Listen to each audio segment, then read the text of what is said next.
지금부터 한국의 근현대사에 대해서 공부를 해보도록 하겠습니다.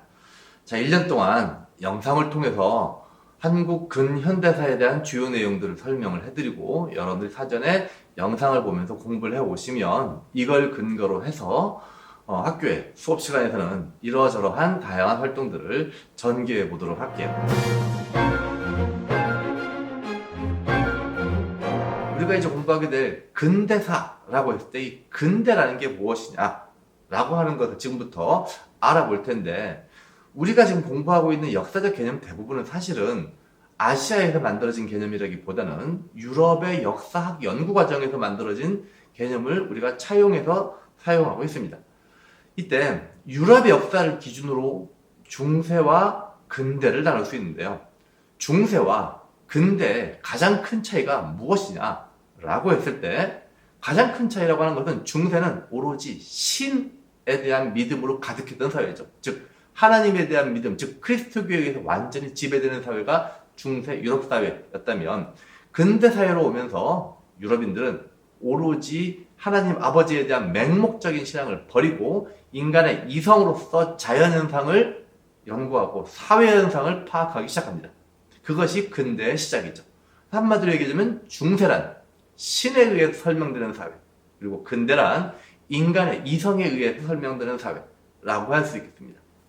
자, 이제 우리가 공부하게 될 근대 사회란 무엇인가 라고 하는 이 물음에 사실 되게 어려운 물음인데, 이것에 대해서 간단히 답을 해볼 텐데, 이것은 현재 2019년의 대한민국 사회를 설명하는 데도 되게 중요한 근거가 될 것이기 때문에, 자, 이 근대 사회가 무엇인지 지금부터 알아봅니다. 먼저 근대 사회란 정치적으로 민주주의라고 하는 정치 체제를 가진 사회를 말합니다. 이 민주주의는 여러분 잘 알다시피 영국의 청교도 혁명, 명예혁명, 그리고 프랑스 혁명 등을 통해서 민주주의라고 하는 정치 제도가 조금씩 정착돼 나갔죠. 그래서 이 민주주의라는 제도가 본격적으로 하나의 정치 제도로 자리 잡아 나가는 시기가 19세기의 유럽 사회입니다. 이 민주주의라는 정치 제도가 자리 잡아 나가는 과정에서 많은 시행착오들을 겪었고, 그 시행착오의 일면을 보여주는 대표적인 사건 중에 하나가 최근에 뮤지컬로 많이 화제가 됐던 레미제라블, 또 사실은 그 민주주의의 정착 과정에 19세기 프랑스 사회를 잘 보여주고 있는 그런 영화를 할 수 있겠죠. 한편 두 번째, 경제적인 면에서 근대 사회란 자본주의라고 하는 경제 체제가 정착되고 확산되어 나가는 사회라고 할 수 있겠습니다. 현재 우리가 살고 있는 이 2019년 현재 대한민국 역시 정치적으로는 민주주의를 지향하고 경제적으로는 여전히 자본주의를 근거로 한 이윤 추구가 대단히 중요한 경제활동의 내용이라고 할 수 있겠죠. 세 번째, 사회적인 측면에서 근대 사회는 바로 신분 간의 차별이 존재하지 않는, 계급적 차별이 존재하지 않는 평등 사회를 말합니다. 중세 유럽 사회만 하더라도 성직자, 기사, 그리고 농노라고 하는 계급적 차별이 매우 심각했던 사회라고 한다면, 근대 이후에는 계급이라고 하는 것이 사라지고 모두가 다 평등한 사회적 이퀄러티가 실현되는 그런 사회가 바로 근대 사회라고 할 수 있겠죠. 한편 마지막 네 번째, 문화적인 측면에서는 아까도 앞에 이미 힌트를 드렸지만 중세 사회가 오로지 그리스도교 교회라고 하는 종교에 의해서 지배받는 사회라면, 그래서 모든 자연현상과 사회현상을 신의 섭리로만, 갑자기 바람이 부네, 신이 바람을 불었나봐, 갑자기 춥네, 신이 뭔가 이렇게 열받았나봐, 이렇게 설명하는 방식에서 바람이 부는 이유는, 미세먼지가 오랫동안 지속되는 이유는, 이 모든 것들을 다 어떻게 설명하죠? 신이 빡쳤기 때문에 미세먼지 우리한테 준 거다 라고 설명하지 않습니다. 자연현상과 사회현상을 과학적으로 설명하죠. 이 과학의 근거의 출발점은 뭐죠? 그렇죠. 인간의 이성을 가지고 사회현상과 자연현상을 과학적으로 파악하려고 하는 노력이 이제 근대 이후에 본격적으로 나타납니다. 이른바 이성에 근거한 합리주의적 사고방식. 이게 근대 문화의 가장 중요한 핵심적 요소라고 할 수 있겠죠. 그래서 정리해보자면 근대 사회란 정치적으로는 민주주의를, 경제적으로는 자본주의를, 사회적으로는 평등을, 그리고 문화적으로는 인간 이성에 기초한 합리주의적인 사고체계를 지향하는 것이 근대 사회라고 할 텐데, 우리가 살고 있는 2019년 현재 대한민국 사회도 이러한 근대 사회를 이루어 나가고 있고 이루어 나가려고 노력하고 있죠.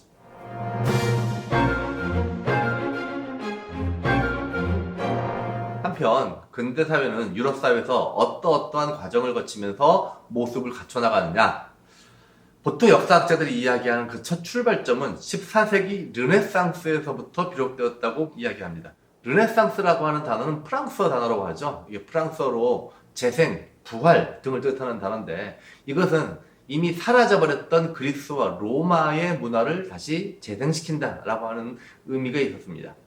이때 그리스와 로마의 문화를 재생시키고 부활시키는 거랑 근대랑 무슨 상관이 있느냐?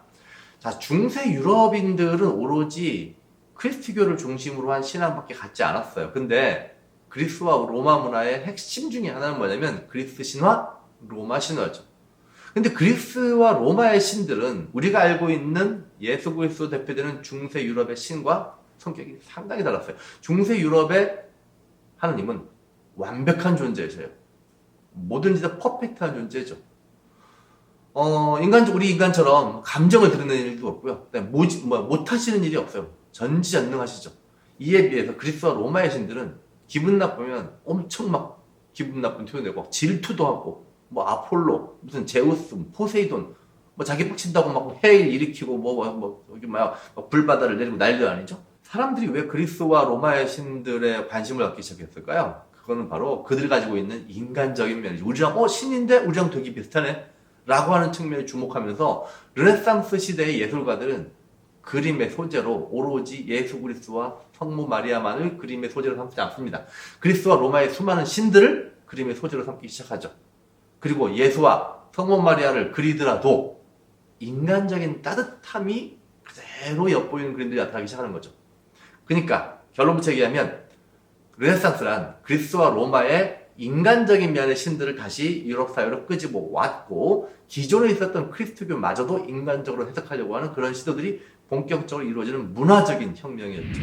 한편 15세기에서 16세기 넘어가면서 이른바 종교개혁이라고 하는 게 발생합니다. 알고 있죠? 루터와 칼뱅의 종교개혁. 이때 이 루터의 종교개혁의 핵심 중에 하나는 뭐냐면, 루터가 했던 가장 어마어마한 일은 성경을 독일어로 번역한 겁니다. 독일어로 번역한 게 뭔 일이라고? 중세 유럽의 성경들은 말이죠, 오로지 라틴어로만 쓰여 있어요. 이때 재밌는 건 라틴어로 쓰여져 있는 성경을 읽고 해석할 수 있는 능력을 가진 사람들은 농노는 전혀 못 읽었겠죠. 문제는 귀족이나 기사 계급도 라틴어 성경을 읽고 해석할 수 있는 사람이 거의 없습니다. 그럼 누가 이걸 읽고 해석하느냐? 오로지 성직자들만이 읽고 해석할 수 있었던 거죠. 성직자들이 라틴어로 된 성경을 읽고 이것을 통해서 교회에서 미사를 집전할 때 사기를 칩니다. 하나님 아버지께서 말씀하시기를 MK에 대해서 절대적으로 신뢰를 하라고 하셨습니다. 뭐 이런 식의 사기를 치는데, 대부분의 사람들은 성경을 직접 읽고 확인한 적이 없기 때문에 이 앞에서 미사를 집전하고 있는 성직자들의 말을 100% 믿을 수밖에 없죠. 처음부터 사기 치지는 않았을 거예요. 근데 시간이 지나면서 사기를 쳤는데 얘네가 성경도 못 읽으니까 내가 한 게 다 먹히네? 라고 하면서 이 중세의 교회가 아주 썩어 빠진 부패한 상태로 빠져들기 시작한 거죠.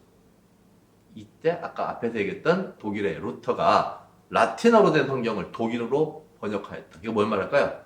우리 인간이 성직자를 통해서야만 신과 만나는 것이 아니라 신과 인간 사이에 직접적인 컨택이 가능해진 거죠. 직접 성경을 읽고 그 성경 내용을 통해서 진짜 진정한 신앙을 가질 수 있게 되었다 라고 하는 것이 종교개혁의 가장 중요한 특징이자, 중세 유럽 사회를 지배하고 있었던 교회의 권위를 한순간에 무너뜨리는 중요한 계기가 되는 거죠. 유럽 사회를 근대 사회로 바꿔나갔던 세 번째 사건, 그건 새로운 항로의 개척, 이른바 신항로의 개척이죠. 콜럼버스의 아메리카 대륙 발견, 마젤란의 세계 일주 등등등으로 사실은 이미 아시아 사람들, 아랍에 있었던 이슬람 상인, 아니면 중국 상인들은 이미 알고 있었던 인도양과 대서양과 태평양의 존재를 유럽인들은 처음으로 알기 시작하는 거죠. 자, 중학교 때 배워서 알고 있듯이 유럽인들이 새로운 항로를 개척해 나갔던 것은 인도와 동남아시아, 그 다음에 중국 쪽에 있었던 향신료를 얻기 위해서 새로운 항로를 개척하러 나갔던 것이었는데, 콜럼버스에 의해서 정말 예상치 못하게, 의도치 않게 아메리카 대륙이 발견되었죠.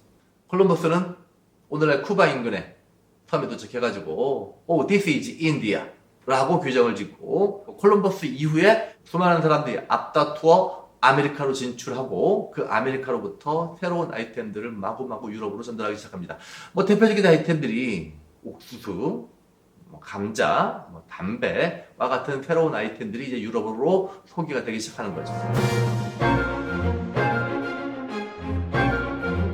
신항로 개척 이후 신대륙으로부터 엄청난 양의 신기반기템들이 유럽에 쏟아져 들어와서 사고팔고 하는 행위, 즉 상업적 행위가 이루어진다 그랬죠. 상업적 거래량 자체가 폭발적으로 증가합니다. 이걸 상업혁명이라고 불렀고, 이 상업혁명 과정에서 자본이 쌓였죠. 이른바 상업자본. 이 상업자본을 근거로 한 초기 자본주의, 상업자본주의가 고도로 발달하는 가운데 돈을 가지고 있는, 이 자본을 가지고 있는 상업자본가들이 자기 돈을 들여가지고 유럽 내에 있는 주요 도시마다 사람들을 모아가지고 한 군데 모아서 공장, 팩토리라고 하는 것을 형성해서 그 안에서 물품을 생산하게 하는데, 처음에는 당연히 사람 손으로 생산합니다.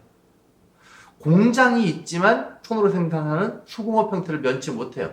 하지만 어느 순간 기계가 발명되죠. 그리고 그 기계를 사람의 힘으로 돈을 돌리는 것이 아니라 전기기관과 같은 새로운 동력이 개발됨으로써 기계와 전기기관의 결합을 통해서 이전과는 상상할 수 없는 양의 막대한 양의 대량 생산이 가능해지기 시작하는 거죠. 이것을 우리는 인더스트리얼 레볼루션, 산업혁명이라고 하죠. 여기서 얘기한 산업혁명은 사실은 이게 일본식 한자여서 정확하게 번역하자면 공업혁명이라고 하는 게 되게 정확한 겁니다. 제조업혁명 혹은 공업혁명. 물건을 만드는 것 자체에 혁명적 변화가 생긴 거죠.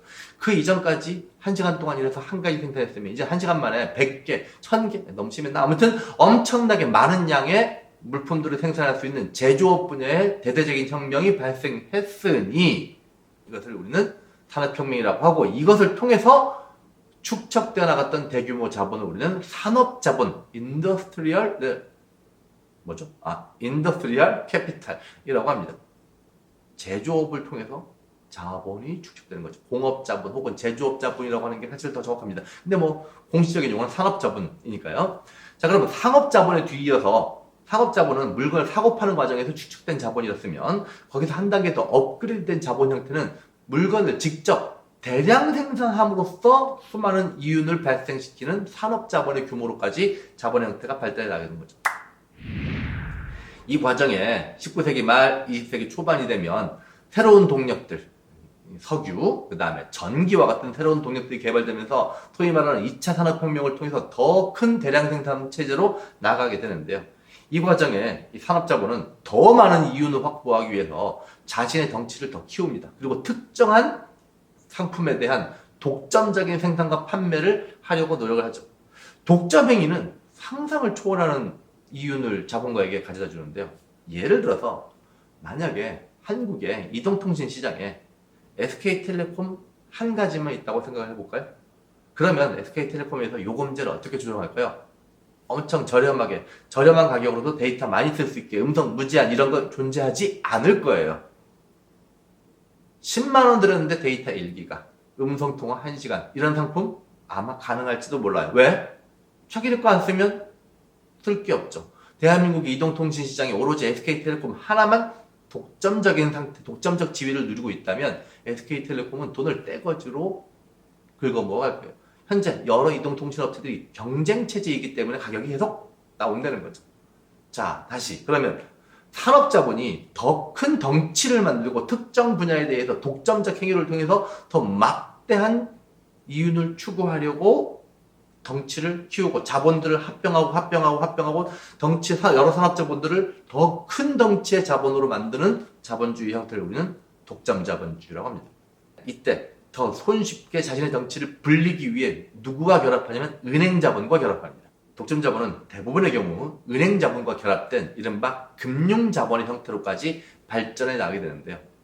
상업자본에서 산업자본에서 금융자본 혹은 독점자본으로 발전하면서 자본의 덩치는 점점 커져만 갑니다. 이때까지만 하더라도 자본주의는 사실 되게 좋은 세월이었습니다. 물건을 만들어서 팔면 그만큼 팔리고 그만큼 많은 이윤을 얻을 수 있는 시대였으니까요. 하지만 금융자본주의, 독점자본주의로 자본의 덩치가 점점 커져가는 가운데 유럽의 한정된 시장은 여러 유럽 국가의 거대한 독점자본으로 인해 가지고 포화 상태에 이르게 됩니다. 자본끼리 아무리 경쟁을 해도 유럽 시장은 한정이 돼 있다 보니까 원료를 구하기도 힘들고 무엇보다 만든 상품을 판매하는 것 자체가 힘들어지는 거죠. 고심하고 있었던 유럽 자본들이 생각해낸 방법은 되게 간단한 것이었습니다. 먼저 첫 번째, 아시아, 아프리카, 아메리카에 가서 아주 저렴한 가격으로 각종 원료를 수입해 오는 것. 두 번째, 그렇게 만들어진 상품을 이곳 아시아, 아프리카, 아메리카에 판매하는 것. 세 번째, 유럽 시장에 넘쳐나는 자본을 이 아시아, 아프리카, 아메리카에 투자하는 것. 혹은 수출하는 것. 정리하자면 첫 번째, 상품의 원료의 공급. 두 번째, 상품 시장을 확보하는 것. 세 번째, 자본, 어떤 자본이죠? 유럽에 남는 자본이죠. 잉여 자본을 투자할 곳을 찾아가지고 아시아, 아프리카, 아메리카로 떠나기 시작합니다. 이게 제국주의의 확대라고 할 수 있겠죠. 이 과정에서 유럽인들은 아시아, 아메리카, 아프리카를 아주 도덕적으로만 접근해 갔을까요? 그렇지 않죠. 저항하는 각 지역의 원주민들을 군사적으로 짓밟고 이른바 군사적인 침략을 병행하면서 아시아, 아프리카, 아메리카 지역을 점령해 나가기 시작하죠. 이른바 제국주의적인 침략이죠. 자, 이렇게 제국주의 설명하는 방식은 반드시 옳지만은 않습니다. 다만 우리가 좀 제국주의라고 하는 개념을 좀 쉽게 이해하기 위해서 자본주의 성장 과정에서 제국주의라고 하는 개념이 어떻게 등장했는지를 아주 피상적으로 선생님이 간단하게만 설명해 봤는데요. 다르게 설명하는 방식은 얼마든지 있을 수 있다는 것 일단 알아두시고요.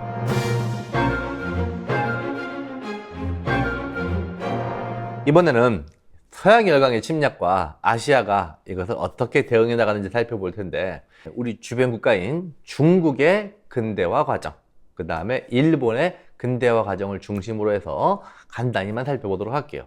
먼저 중국이 서양 제국주의와 처음으로 군사적으로 충돌을 하고 본격적인 제국주의 침략에 희생이 됐던 사건, 그것은 1842년 아편전쟁이었죠.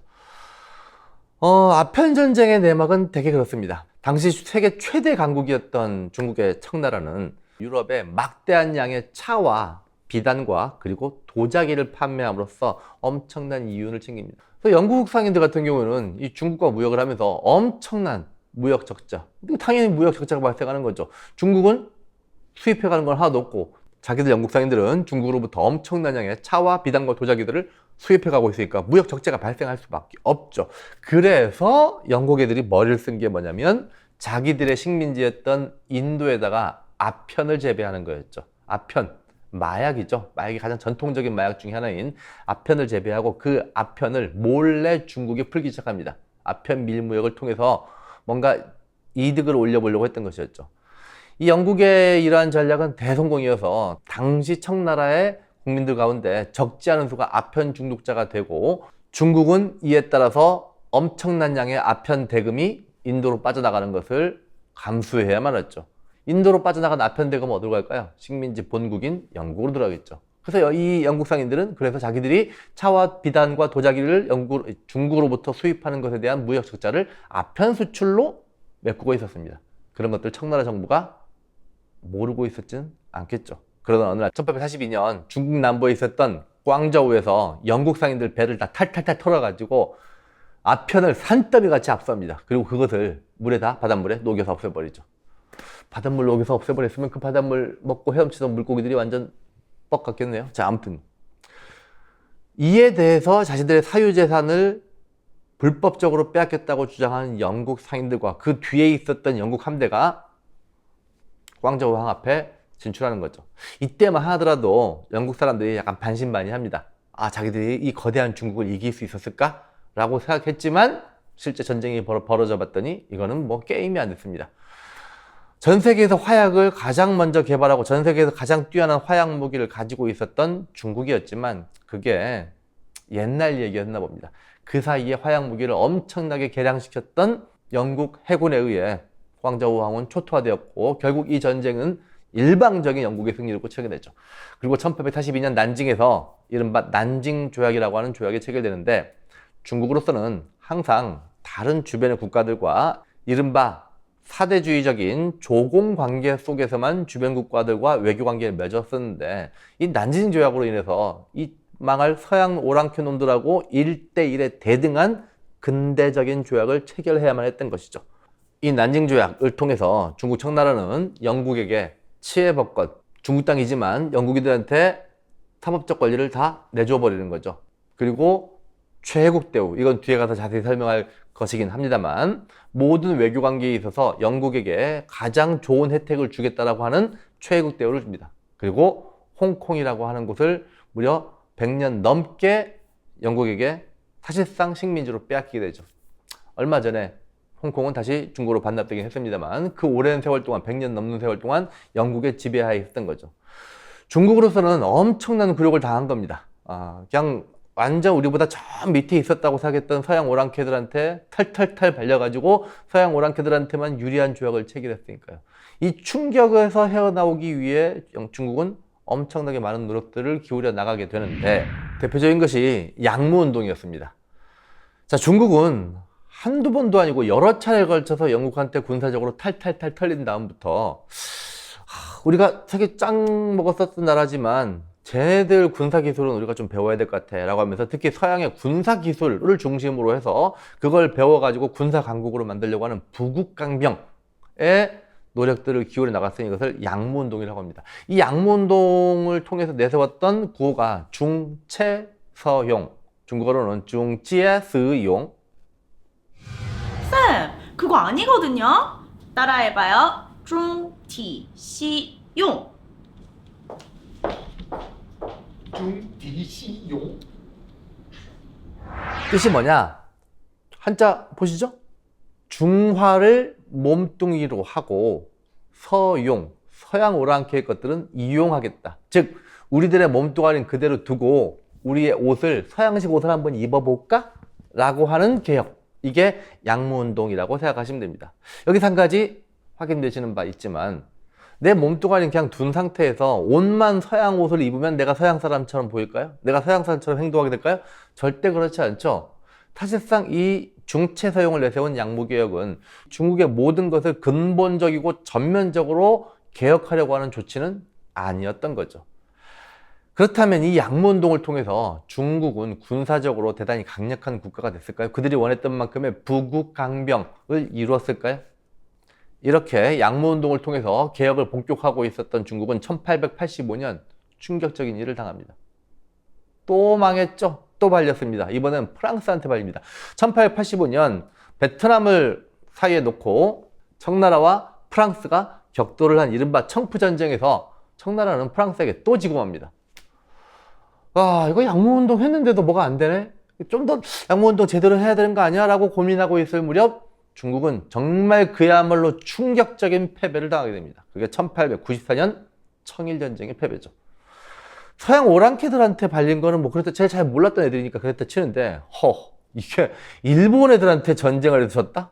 상상조차 할 수 없는 일이었습니다. 중국으로서는 상상할 수 없는 자존심의 손상을 입었던 것은 물론 이거니와, 그동안 양무운동을 통해서 군사 능력을 배양한다고 그렇게 노력해왔는데 실패했네요. 왜 그럴까요?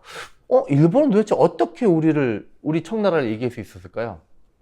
잠시 뒤에 이야기할 일본은 메이지 유신이라고 하는 중국의 양무운동보다 훨씬 더 근본적인 체제 개혁을 통해서 전면적인 근대화 개혁을 어느 정도 성공할 수 있었던 거죠. 이에 비해서 중국은 몸뚱아리는 그냥 두고 겉으로만 바꾸려고 하는 이른바 피상적인 개혁으로서의 양무운동을 거듭해온 결과 제대로 된 개혁을 할 수가 없었던 거죠. 그래서 중국 내에서 반성을 하기 시작합니다. 우리도 전면적이고 본질적인 개혁이 필요한 거 아니냐라고 해서 이루어진 개혁의 시도가 변법자강운동입니다.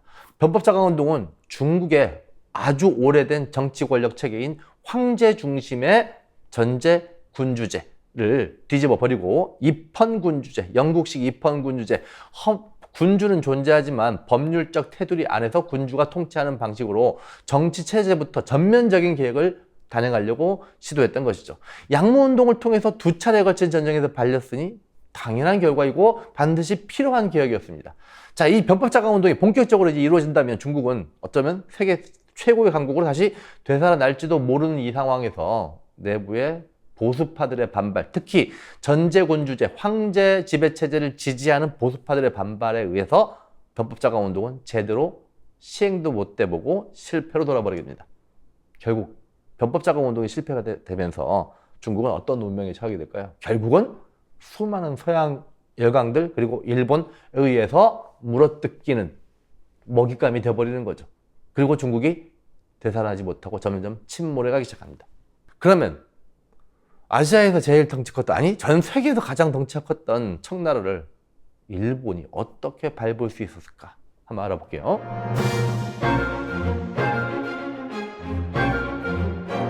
일본 역시 사실은 제국주의적인 침략의 희생양이 됐던 건 중국이든 우리든 일본이든 다 마찬가지였습니다. 중국이 1842년 아편전쟁을 통해서 탈탈탈 털렸듯이 일본 역시 1854년 미국에 의해서 탈탈탈 털립니다. 당시 일본을 털었던 페리라고 하는 미군 제독에 의해서 1854년 미일 화친 조약, 미국과 일본 사이의 본격적인 조약, 중국의 난징 조약에 해당되는 거겠죠. 일본이 미국하고 미일 화친 조약을 체결하게 되는데, 이때 일본은 미국 측에게 청나라가 영국에게 주었던 치해복권, 최국 대우와 같은 엄청난 외교적 특혜를 주면서 제국주의 침략에 그대로 노출돼 버리게 되었던 것이죠. 그 이후 일본 내에서는 서양 오랑캐들한테 털린 게 누구의 책임이냐, 이거 앞으로 어떻게 할 거냐, 수많은 정책적으로 논란들이 있었겠죠.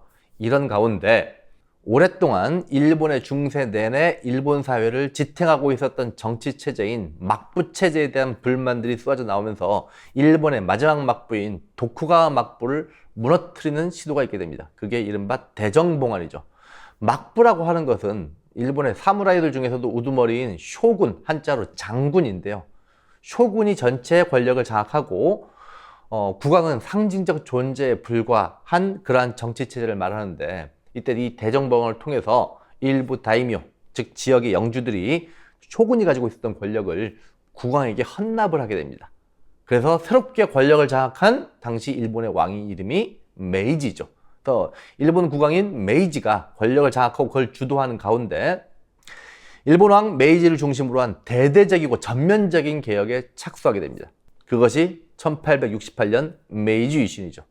메이지 왕이 주도했던 전면적인 개혁, 새롭게 한다 유신, 그래서 메이지 유신을 단행하게 되는데, 이것은 중국의 양모운동과 사뭇 달랐습니다. 가장 크게 다른 점은 일단 첫 번째, 정치 체제부터 바꿔버렸죠. 중국의 양모운동은 황제 중심 권력 체계를 유지하는 상태에서 서양의 옷만 입었습니다. 기술만 도입하려고 했던 것에 비해서 일본의 메이지 유신은 전면적인 개혁을 통해서 입헌군주제라고 하는 서양식 정치제도를 그대로 수입합니다. 물론 영국의 입헌군주제를 100% 똑같이 베끼지는 않아요. 왕의 권력을 상당히 많이 부여하는 약간 변형된 입헌군주제였습니다만, 어찌됐건 전면적인 정치개혁을 통해서 입헌군주제라고 하는 정치제도의 개혁을 단행했는가 하면, 경제적인 측면에서 역시 자본주의 경제체제를 도입했고, 사회적인 측면에 기존에 있었던 다이묘, 기사 와 같은 그런 계급제도를 다 완전히 타파하고 신분상의 평등, 이른바 3인 평등이라고 하는 4가지 신분을 완전히 동등한 존재로 만들어버린 대대적인 개혁을 감행했던 것이죠. 이러한 메이지 유신은 앞에도 이미 설명했지만 중국이 양모운동과는 달리 보다 더 근본적인 개혁으로서 일본이 향후 아주 발빠른 속도로 서양 제국주의의 영향을 받아 제국주의화 될 수 있었던 중요한 밑거름이 됩니다. 중국이 양모운동을 해서 어버버버버버 하고 있는 사이, 그리고 변법자금운동이 실패해가지고 어버버버버 하고 있는 사이에 일본은 메이지 유신 이후에 전진만 하는 거죠. 무엇을 향해서? 제국주의로. 본격적으로 자본주의를 발전시키고 본격적인 군사 강국으로 성장해 나가는 그런 대대적인 개혁을 성공한 결과, 나중에 일본은 1876년 조선을 강제로 개항시키면서 스스로 제국주의적인 침략을 감행해 나갔던 거죠. 물론 이 메이지 유신에도 한계는 있습니다. 어떤 한계는 있냐? 서양의 근대화 과정은 대부분 민주주의를 향한 시민혁명과 자본주의를 향한 산업혁명, 이 일련의 과정이 누가 시켜서 한 건가요? 그렇지 않죠.